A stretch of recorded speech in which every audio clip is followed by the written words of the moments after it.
আসসালামু আলাইকুম। সংবাদে আপনাদের সবাইকে স্বাগত জানাচ্ছি। আমি ফিরোজ তোহা। শুরুতেই সংবাদ শিরোনাম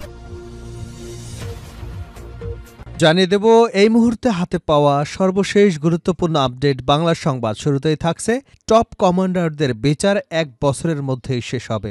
আন্তর্জাতিক অপরাধ ট্রাইব্যুনালের চিফ প্রসিকিউটর মোহাম্মদ তাজুল ইসলাম জানিয়েছেন, ট্রাইব্যুনালে প্রধান অভিযুক্তদের বিচার প্রায় 1 বছরের মধ্যেই শেষ হবে।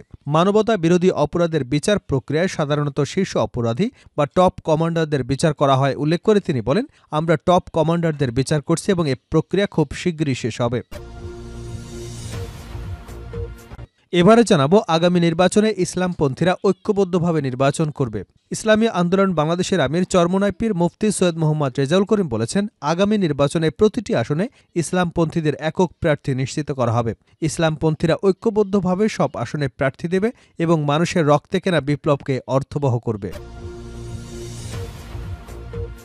জানাবো ফেসবুক লাইভে কটূক্তি, দুপক্ষের সংঘর্ষে আহত অর্ধশতাধিক। হবিগঞ্জের আজমিরিগঞ্জে ফেসবুক লাইভে প্রতিপক্ষকে নিয়ে কটূক্তি করাকে কেন্দ্র করে দুপক্ষের সংঘর্ষে নারীসহ উভয় পক্ষের অন্তত 50 জন আহত হয়েছেন। এদিকে আওয়ামী লীগকে নিষিদ্ধের বিষয়ে কেউ স্পষ্ট বক্তব্য দিচ্ছেন না। গণঅধিকার পরিষদের সাধারণ সম্পাদক রাশেদ খান বলেন, আওয়ামী লীগকে নিষিদ্ধের বিষয়ে এখনো কোনো স্পষ্ট বক্তব্য পাচ্ছি না। আমরা বলতে চাই, গণহত্যার পরেও আওয়ামী লীগের আর রাজনীতি করবার অধিকার নেই, তাদের নিষিদ্ধ করতে হবে। এবারে থাকছে অর্থ পাচার কমেছে, রিজার্ভ এখন 20 বিলিয়নের উপরে। দেশে বৈদেশিক মুদ্রার রিজার্ভ $20 বিলিয়ন ছাড়িয়েছে বলে জানিয়েছেন বাংলাদেশ ব্যাংকের গভর্নর ডক্টর আহসান এইস মনসুর। গত অগাস্টের পর আর কোনো ডলার বিক্রি না হওয়ায় রিজার্ভ কমছে না বলে মন্তব্য করেন তিনি। শনিবার দুপুরে টাঙ্গাইলের ঘাটাইল উপজেলার অডিটোরিয়ামে ইসলামী ব্যাংক বাংলাদেশের পিএলসির 400তম শাখা উদ্বোধন শেষে সাংবাদিকদের এ তথ্য নিশ্চিত করেন। এবং সর্বশেষ জানাবো আন্তর্জাতিক সংবাদ। পাক আফগান সীমান্তে ভয়াবহ সংঘর্ষ, নিহত 23। পাকিস্তান এবং আফগানিস্তানের সীমান্তে দুদেশের সীমান্তরক্ষীদের মধ্যে ভয়াবহ সংঘর্ষে পাকিস্তানের 19 সেনা নিহত হয়েছেন। এছাড়া আফগানিস্তানের 3 বেসামরিক নাগরিকও নিহত হয়েছেন। শনিবার চীনা সংবাদ সংস্থা সিনহুয়ার বরাতে চায়না ডেইলি এ তথ্য প্রকাশ করেছে। এতক্ষণ শিরোনাম শুনছিলেন, এবার বিস্তারিত। প্রিয় দর্শক, আপনি যদি এই চ্যানেলে নতুন হয়ে থাকেন, ভিডিওটি দেখতে দেখতে চ্যানেলটি সাবস্ক্রাইব করে আমাদের সঙ্গে থাকুন। আর এই ভিডিও সম্পর্কে আপনি আপনার মূল্যবান মতামতটি কমেন্ট বক্সে জানিয়ে দিন। আর হ্যাঁ প্রিয় দর্শক, জানিয়ে দিন ভিডিওটি কোথা থেকে দেখছেন। টপ কমান্ডারদের বিচার 1 বছরের মধ্যে শেষ হবে, তাজুল ইসলাম। আন্তর্জাতিক অপরাধ ট্রাইব্যুনালের চিফ প্রসিকিউটর মোহাম্মদ তাজুল ইসলাম জানিয়েছেন, ট্রাইব্যুনালে প্রধান অভিযুক্তদের বিচার প্রায় 1 বছরের মধ্যে শেষ হবে। শনিবার রাজধানীর খামারবাড়ির কৃষিবিদ ইনস্টিটিউশন বাংলাদেশের মিলনায়তনে 2 দিনব্যাপী ঐক্য সংস্কার এবং নির্বাচন শীর্ষক সংলাপের দ্বিতীয় দিনে গুম খুন থেকে জুলাই গণহত্যা বিচারের চ্যালেঞ্জ শীর্ষক অধিবেশন চলাকালীন একথা জানান তিনি। মানবতা বিরোধী অপরাধের বিচার প্রক্রিয়ায় সাধারণত শীর্ষ সন্ত্রাসীদের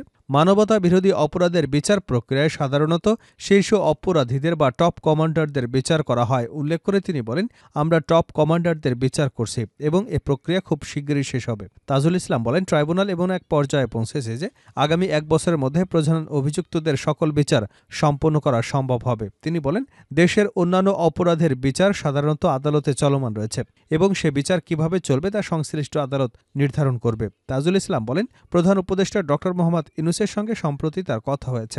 প্রধান উপদেষ্টা তাকে বলেছেন, প্রাধান্য দেওয়ার মতো অনেক বিষয় আছে, কিন্তু সবচেয়ে বড় প্রাধান্য হচ্ছে যারা দেশটাকে খুন এবং গুমের স্বর্গরাজ্যে পরিণত করেছিল, যারা ছাত্র জনতার রক্তে এই বাংলার মাটি রঞ্জিত করেছেন, তাদের বিচার 1 নম্বরে প্রাধান্য।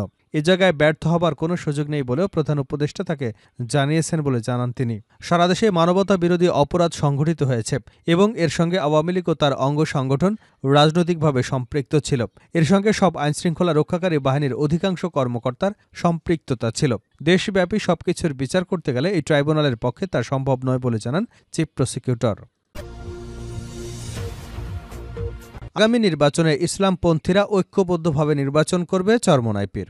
ইসলামী আন্দোলন বাংলাদেশের আমির ও চরমোনাই পীর মুফতি সৈয়দ মোহাম্মদ রেজাউল করিম বলেছেন, আগামী নির্বাচনে প্রতিটি আসনে ইসলামপন্থীদের একক প্রার্থী নিশ্চিত করা হবে। ইসলামপন্থীরা ঐক্যবদ্ধভাবে সব আসনে প্রার্থী দেবে এবং মানুষের রক্তে কেনা বিপ্লবকে অর্থবহ করবে। সকালে পুরানা পল্টনের কেন্দ্রীয় কার্যালয়ে ইসলামী আন্দোলন বাংলাদেশের কেন্দ্রীয় মজলিসের আমেলার বার্ষিক পরিকল্পনা সভায় তিনি এসব কথা বলেন। চরমোনাই পীর সচিবালয়ে আগুনের ঘটনায় উদ্বেগ প্রকাশ করে বলেন, রাষ্ট্র পরিচালনার কেন্দ্র সচিবালয় যদি ষড়যন্ত্রের শিকার হয় এবং তা আগুনে পুড়ে যায় তাহলে আমরা আর কোথায় নিশ্চিত থাকতে পারি। তিনি অবিলম্বে সচিবালয়ে আগুনের নেপথ্যের কুশীলবদের খুঁজে বের করবার আহ্বান জানান। এছাড়া তিনি বলেন, বাংলাদেশের ইতিহাসে সবচেয়ে সম্ভাবনাময় সময় পার করছে, একই সঙ্গে ক্রান্তিকাল অতিক্রম করছে। এ সময় যদি যথাযথ এবং কার্যকর ব্যবহার করা না যায় তাহলে দেশ আবারও ঘূর্ণিপাকে আবর্তিত হবার আশঙ্কা আছে। বিপুল জনসমর্থনে পুষ্ট এই সরকার সংস্কারে নানা উদ্যোগ নিয়েছে, কিন্তু বিপদ আপদ পিছু ছাড়ছে না। একের পর এক সমস্যা সামনে আসছেই। এর কোনোটা ষড়যন্ত্র হওয়ার সম্ভাবনা প্রবল। এমন অবস্থায় সবাইকে ঐক্যবদ্ধ থাকা জরুরি। ফ্যাসিবাদের বিষদাঁত উপড়ে ফেলতে এ সরকারকে সময় এবং সমর্থন দেওয়া দরকার। ফেসবুক লাইভে কটূক্তি, দুপক্ষের সংঘর্ষে আহত শতাধিক। হবিগঞ্জের আজমেরীগঞ্জে ফেসবুক লাইভে প্রতিপক্ষকে নিয়ে কটূক্তি করাকে কেন্দ্র করে দুপক্ষের সংঘর্ষে নারীসহ উভয় পক্ষের অন্তত ৫০ জন গুরুতর আহত হয়েছেন। শনিবার সকালে উপজেলার শিবপাশা ইউনিয়নের পশ্চিমভাগ গ্রামের মুহিত মিয়া এবং শেখ ওয়ালিউর রহমানের লোকজনের মধ্যে এ সংঘর্ষের ঘটনা ঘটে। খবর পেয়ে পুলিশ ঘটনাস্থলে গিয়ে পরিস্থিতি নিয়ন্ত্রণে আনে। পুলিশ ও স্থানীয় সূত্র জানায়, শিবপাশা ইউনিয়নের পশ্চিমভাগ গ্রামের মুহিত মিয়া ও শেখ ওয়ালিউর রহমানের মধ্যে দীর্ঘদিন ধরে বিভিন্ন বিষয় নিয়ে বিরোধ চলে আসছিল। শুক্রবার সন্ধ্যায় মুহিত মিয়ার পক্ষে ধনু মিয়ার ছেলে রনি মিয়া তার ফেসবুক লাইভে শেখ ওয়ালিউর রহমানের ভাইয়ের বিরুদ্ধে অশালীন মন্তব্য করে কথাবার্তা বললে বিষয়টি নিয়ে শুক্রবার সন্ধ্যায় উভয় পক্ষের মধ্যে সংঘর্ষের সৃষ্টি হয়। এ সময় উভয় পক্ষের অন্তত ১০ জন আহত হন। আমিরগঞ্জ থানার ওসি এবিএম মাইদুল হাসান জানান, দুপক্ষের পূর্ব বিরোধ ছিল। শুক্রবার সন্ধ্যায় ফেসবুকে কটূক্তি করাকে নিয়ে দুপক্ষে সংঘর্ষ জড়ায়। এর জেরে শনিবার সকালে উভয় পক্ষের লোকজন পুনরায় সংঘর্ষে লিপ্ত হয়। তবে পরিস্থিতি বর্তমানে স্বাভাবিক রয়েছে। আওয়ামী লীগকে নিষিদ্ধের বিষয়ে কেউ স্পষ্ট বক্তব্য দিচ্ছে না রাশেদ খান। গণঅধিকার পরিষদের সাধারণ সম্পাদক মোহাম্মদ রাশেদ খান বলেছেন, আওয়ামী লীগকে নিষিদ্ধের বিষয়ে এখনও কেউ স্পষ্ট বক্তব্য দিচ্ছে না। আমরা বলতে চাই, গণহত্যার পরে আওয়ামী লীগের কারো আর রাজনীতি করবার অধিকার নেই, তাদের নিষিদ্ধ করতে হবে। রাজধানীর সোহরাওয়ার্দী উদ্যানে খেলাফত মজলিসের দ্বাদশ সাধারণ পরিষদ অধিবেশনে যোগ দিয়ে কথা বলেন তিনি। রাশেদ খান বলেন, আগে যেখানে আলেমুল আলমারা সমাবেশ করত, ওয়াজ মাহফিলের আয়োজন করত, আওয়ামী লীগের গা জ্বলত। আমরা দেখেছি কিভাবে ছাত্রলীগ, যুবলীগ বাংলাদেশের মানুষের উপরে নির্যাতন চালিয়েছে। এই নেতা আরও বলেন, জাতীয় ঐক্যের জন্য আমরা একত্রিত হয়েছি। গণঅভ্যুত্থানে আমরা দেখেছি, যখন বিশ্ববিদ্যালয় ছাত্রদের আন্দোলন প্রায় বন্ধ হয়ে গিয়েছিল, তখন মাদ্রাসার ছাত্ররা যাত্রাবাড়িতে প্রতিরোধ গড়ে তুলেছিল। শেষ করছে আন্তর্জাতিক সংবাদ দিয়ে। পাক আফগান সীমান্তে ভয়াবহ সংঘর্ষ, নিহত ২৩। পাকিস্তান এবং আফগানিস্তানের সীমান্তে দুদেশের সীমান্তবর্তীদের মধ্যে ভয়াবহ সংঘর্ষে পাকিস্তানের ১৯ সেনা নিহত হয়েছেন। এছাড়া আফগানিস্তানের ৩ বেসামরিক নাগরিকও নিহত হয়েছেন। শনিবার চীন সংবাদ সংস্থা সিনহুয়ার বরাতে চায়না ডেইলি এ তথ্য প্রকাশ করেছে। এই সংঘর্ষের সূত্রপাত ঘটে চলতি সপ্তাহে আফগানিস্তানের মূল ভূখণ্ডে আফগানিস্তানের ক্ষেপণাস্ত্র হামলার পর। এই হামলার পর সীমান্ত জুড়ে চরম উত্তেজনা সৃষ্টি হয় এবং পরিস্থিতি দিন দিন আরও জটিল হয়ে উঠেছে। আফগান প্রতিরক্ষা মন্ত্রণালয়ের একটি সূত্র জানায়, আফগানিস্তানের খোস্ত এবং পাকতিয়া প্রদেশে পাকিস্তানি সীমান্তবর্তী এলাকায় ভয়াবহ সংঘর্ষ চলছে। এদিকে আফগানিস্তান পাকিস্তানের কয়েকটি গুরুত্বপূর্ণ পয়েন্ট লক্ষ্য করে হামলা চালিয়েছে। আফগান প্রতিরক্ষা মন্ত্রণালয় শনিবার এক বিবৃতিতে এ তথ্য নিশ্চিত করেছে। এটি পাকিস্তানের হামলার পরিপ্রেক্ষিতে প্রতিশোধমূলক প্রতিক্রিয়া হিসেবে চালানো হয়। আফগান মন্ত্রণালয়ের দাবি, হামলাগুলো অনুমানমূলক রেখার বাইরে করা হয়েছে, তবে পাকিস্তানের হামলার বিষয়টি সরাসরি উল্লেখ করা হয়নি। এছাড়া আফগান সীমান্ত বাহিনী খোস্ত প্রদেশে আলিশির জেলায় পাকিস্তানি সামরিক চৌকিতে আগুন ধরিয়ে দেয় এবং পাকতিয়া প্রদেশের ডান্ডো-ই-পাতান জেলায় ২টি পাকিস্তানি পোস্ট দখল করে। তবে এই সংঘর্ষের ফলে পাকিস্তান এবং আফগানিস্তান উভয়ের মধ্যে অস্থিতিশীলতা আরও বেড়ে যায়। প্রসঙ্গত, ডুরান্ডো লাইন, যেটি আফগানিস্তান এবং পাকিস্তানের মধ্যে একটি ঐতিহাসিক সীমান্ত, সেটি আফগানিস্তানিদের জন্য স্পর্শকাতর বিষয়। ১৯৪৭ সালে পাকিস্তান প্রতিষ্ঠার পর থেকে আফগান সরকার কখনই এই সীমান্তকে আনুষ্ঠানিকভাবে স্বীকৃতি দেয়নি, যদিও আন্তর্জাতিকভাবে এটি দুই দেশের সীমানা হিসেবে গণ্য করা হয়।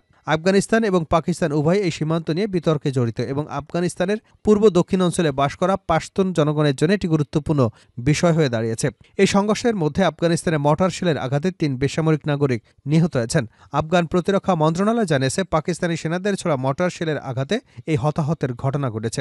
এর আগে পাকিস্তান সেনাবাহিনী ২৪শে ডিসেম্বর রাতে আফগানিস্তানের পাকতিয়া প্রদেশের বারমাল জেলায় হামলা চালায়। সেখানে অন্তত ৪৬ জন নিহত হয়েছেন এবং বেশিরভাগই নারী ও শিশু। এই হামলার পর তালেবান সরকার পাকিস্তানের বিরুদ্ধে তীব্র নিন্দা জানিয়ে হামলাকে বর্বর এবং স্পষ্ট আগ্রাসন হিসেবে অভিহিত করেছে। এই পরিস্থিতি নিয়ে পাকিস্তানের প্রধানমন্ত্রী শাহবাজ শরীফ শুক্রবার বলেন, আমরা আফগানিস্তানের সঙ্গে ভালো সম্পর্ক চাই, তবে আমাদের নিরপরাধ নাগরিকদের হত্যা করা থেকে টিটিপিকে থামাতে হবে। এটি আমাদের রেড লাইন। এই সংঘর্ষের ফলে দুদেশের মধ্যে আরও বড় উত্তেজনার সৃষ্টি হতে পারে এবং আন্তর্জাতিক মহলে এর প্রভাব ছড়িয়ে পড়বে।